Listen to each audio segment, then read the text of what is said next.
જય માતાજી. અન્નપૂર્ણા રસોઈ ઘરમાં આપણું સ્વાગત છે. આજે આપણે બનાવશું ભેળ પકોડા. એના માટે આપણે આ વસ્તુ લીધી છે. આ 500 ગ્રામ બટેકા છે, 150 ગ્રામ ચણાનો લોટ છે, આ 6-7 આપણે બ્રેડ લીધી છે, આ વટાણા છે, આપણે બાફી લીધા છે બટેકા અને વટાણા બે. આપણે ગરમ મસાલો લીધો છે, આ મીઠું છે, આ હળદર લીધી 1 ચમચી, 2 ચમચી સૂકું મરચું લીધું છે, આ ધાણા જીરું છે, આ મરીનો પાવડર છે, આ હિંગ છે, અને આ આપણે આમચૂર પાવડર છે, આ ધાણા છે, અને આ મરચાં છે, અને આપણે લીંબુનો રસ નાખીશું થોડો ખાટા મીઠા કરવા માટે. તો આપણે આમાં બટેકા લઈ લઈશું.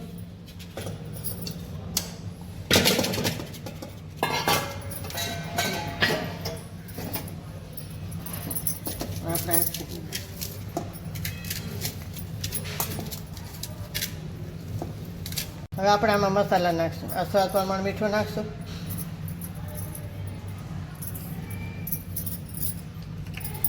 હળદર નાખશું,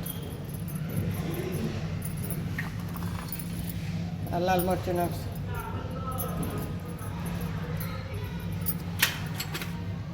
આ ધાણા જીરું નાખશું, આ મરીનો પાવડર નાખશું, આ હિંગ નાખશું, આમચૂર પાવડર નાખશું, આ ગરમ મસાલો નાખશું. હવે આને એકવાર આપણે બધું મિક્સ કરી લઈશું હાથે.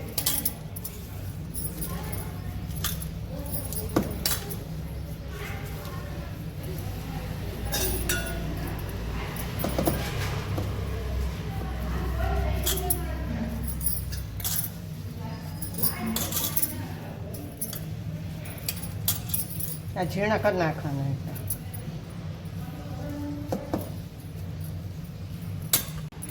હવે આપણે લીલા મરચાં નાખી દઈશું, આ ધાણા નાખશું,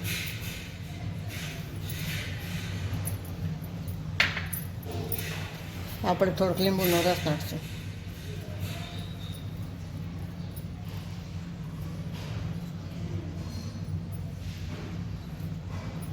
આમાં ખાંડ નાખવી હોય તો ન ખાય, પણ જે ખાટું મીઠું આવતું હોય તો ન ખાય.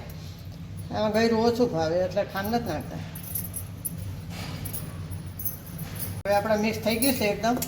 હવે આપણા વટાણા નાખી દઈએ, કારણ વટાણા ભાંગવાના નથી, થોડા આખા હોય તો સારા લાગે, એટલે પોચા હાથે મસરી લેશું આપણે.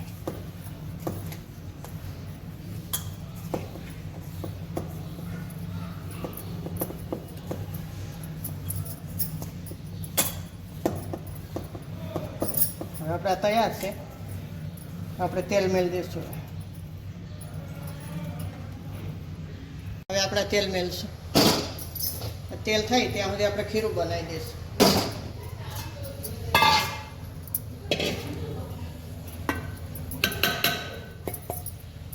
એમાં આપણે થોડીક હળદર નાખશું,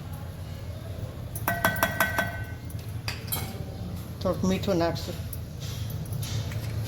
આ થોડાક ધાણા નાખશું. હવે આપણે આ ખીરું બનાવશું.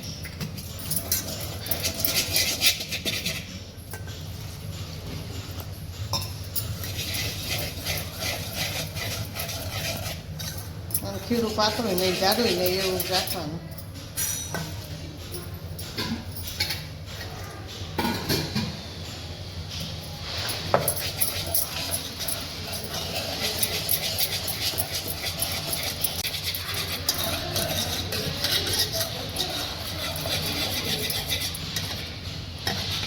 આપણું ખીરું તૈયાર છે. હવે આપણે તેલ થાય એટલે હવે આપણે આ બ્રેડ ભરી લઈશું મસાલો. હવે આપણે મસાલો ભરશું.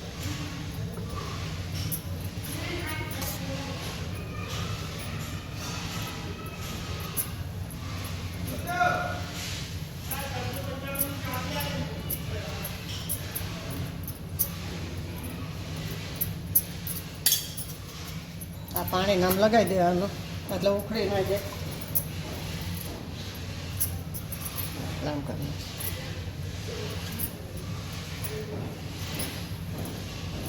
આ બીજી કરી લઈશું આપણે.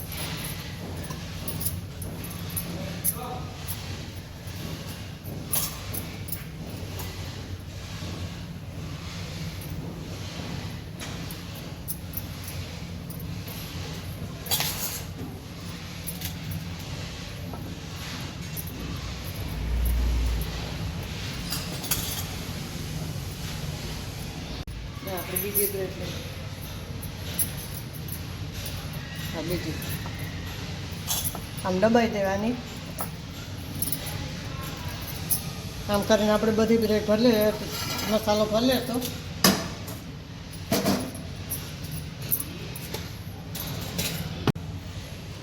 હવે આપણે આ ખીરામાં ડુબાડી દઈશું.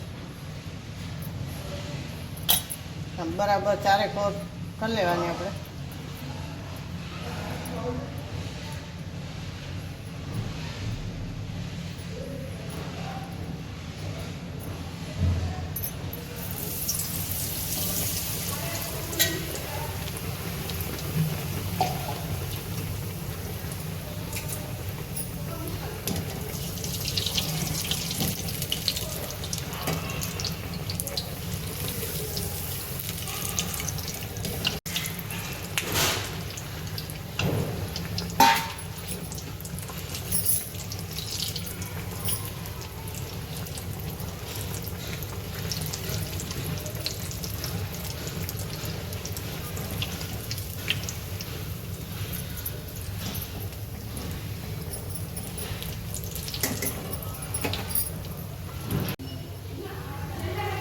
તરાઈ ગયું છે.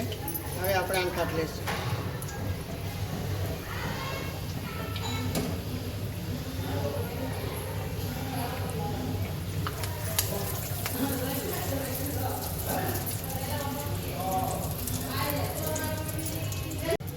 હવે આપણે આ બીજું કરી લઈશું.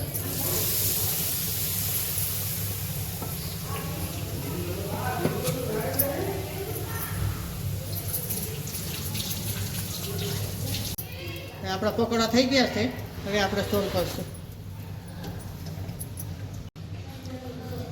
હવે આપણે 2 ખટકા કરી નાખશું અને સોલ કરશું.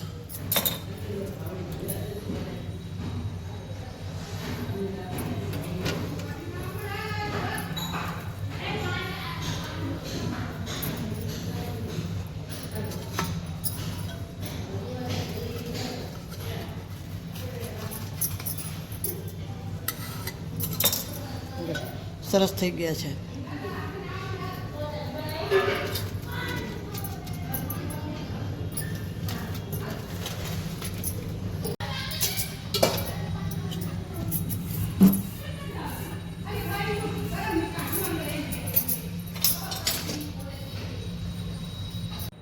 આપણા બ્રેડ પકોડા તૈયાર છે. તો લાઈક કરજો, શેર કરજો અને 2 લાઇકન દબાવવાનું ના ભૂલતા. સબસ્ક્રાઈબ કરીને કહેજો તમને કેવા લાગ્યા. જય માતાજી.